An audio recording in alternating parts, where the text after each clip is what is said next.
Grip socks are great, and now they're even better with Pure Grip Socks Pro. Better fit, moisture wicking, amazing comfort, and all the extra grip you need. Choose from 10 different colors for just $16.99 a pair at puregripsocks.com. Before I even mention which brand these are, I want you to leave your opinions on how they look, and based on how they look, whether or not you'd be interested in them down below in the comment section. Welcome back to another boot spotting video where we speculate on how good or bad an upcoming unreleased product may be based on images of them in blacked out form where we can make out very little detail. Just being honest. I thought the Predator Edge looked great as a prototype, and we all know how those turned out. With that said, what we're going to be speculating on today, and what I asked you guys to comment on at the start of this video, is an upcoming football boot from New Balance as worn by Raheem Sterling, one of the brand's biggest signings in training. Most likely what will be the Furon 7, although quite honestly I'm not sure there's that much importance to the Furon name anymore, and I think it would be in New Balance's best interest to change the name of their speed boot series entirely. It's just an opinion, but I think a new name would draw a lot more people in. So I'm going to cover some details and share some opinions because the images we have here are pretty clear, but as always, if you guys enjoy the boot spotting content on the channel and want to see more videos like this,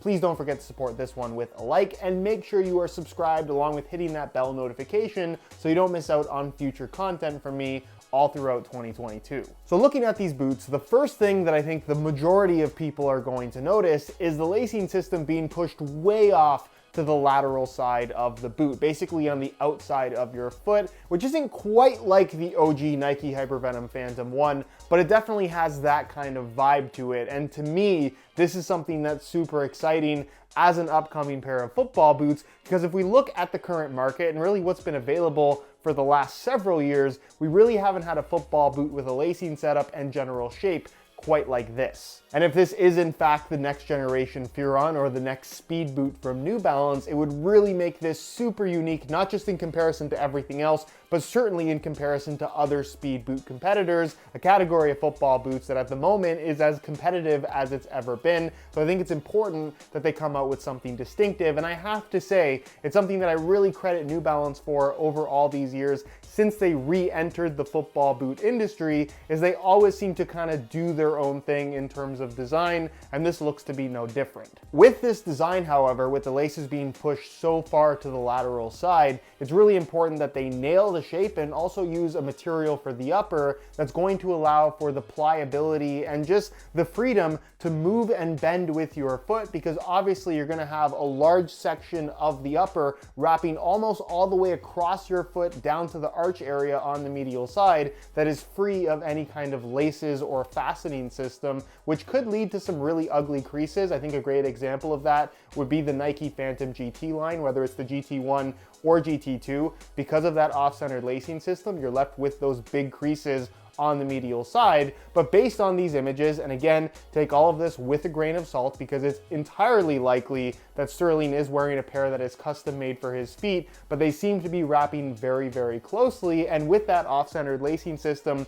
with a super thin upper that looks to be quite pliable, you'd have a really unique, almost laceless type experience while still having the benefit of adjustability because there are actual laces on this upper. As for the material of the upper, it's kind of tricky to say what New Balance have done here because you can clearly see knitted material underneath the lacing system kind of filling in that gap and then around the edges of the ankle, but it's hard to say whether or not the entire upper is made from a knitted material like we have on the current generation New Balance Furon, which is an excellent upper, by the way, super underrated, and it really is the most sock-like football boot in the speed category currently available. Nonetheless, my bet is that this is going to be more of a textile-based material and trend back towards thin synthetic, which is interesting but also a little bit worrying because New Balance, I don't think, has nailed true synthetic uppers as of yet, at least in regards to football boots. I remember back to the original New Balance Furon, which had a mesh-based material with a polyurethane kind of plastic top layer, and that was one of the stiffest football boots that I've ever worn. Truly terrible. A lot of people will also remember the New Balance Pizarro 2, the Ninja Turtle boots, also a terrible synthetic upper. This, based on these images, based on how it's wrapping Sterling's feet, and based on how it looks to be bending, looks like it's something very pliable. I'm hoping it's going to relate to the synthetic upper that we currently have on the Speedflow 0.1, and if they can achieve anything that's even close to that, I'm expecting very big things from New Balance with this new speed boot. Regardless of all of that, I love the fact that these look super sleek. They definitely look really thin, which is kind of what you want from a lightweight speed boot. And I like the fact that they've gone in a different direction as far as design is concerned without going so out there that you kind of have to question whether or not this product is even going to make sense. Like putting a foam midsole on a football boot.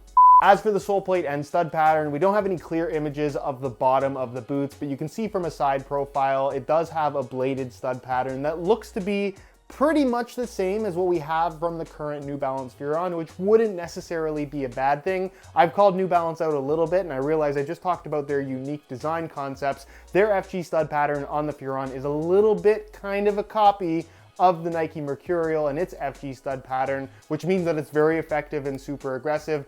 I'm kind of anticipating them recycling the same sole plate and the same stud pattern from the current Furon, which isn't necessarily a bad thing. I think it's super underrated and really good in terms of objective performance characteristics, but there is a possibility here that they're going for something a little bit newer, but probably not that different in the grand scheme of things. Overall, I'm very excited to see what these are going to be like. Which leads us into the final question that I'm sure you want answered, and that is, when are you going to be able to buy them and for how much? Well, as far as releases are concerned, I feel like New Balance, just given the typical life cycle that their boots tend to have, they're due for a replacement on both the Furon and the Tequila lines pretty much any time now, so expect 2 brand new models from New Balance in 2022. As far as this next generation speed boot is concerned, it could come out in 1 month, it could come out in 6 months. Obviously the World Cup is towards the end of the year, and I think there's gonna be a lot of brands targeting new boot releases around that time.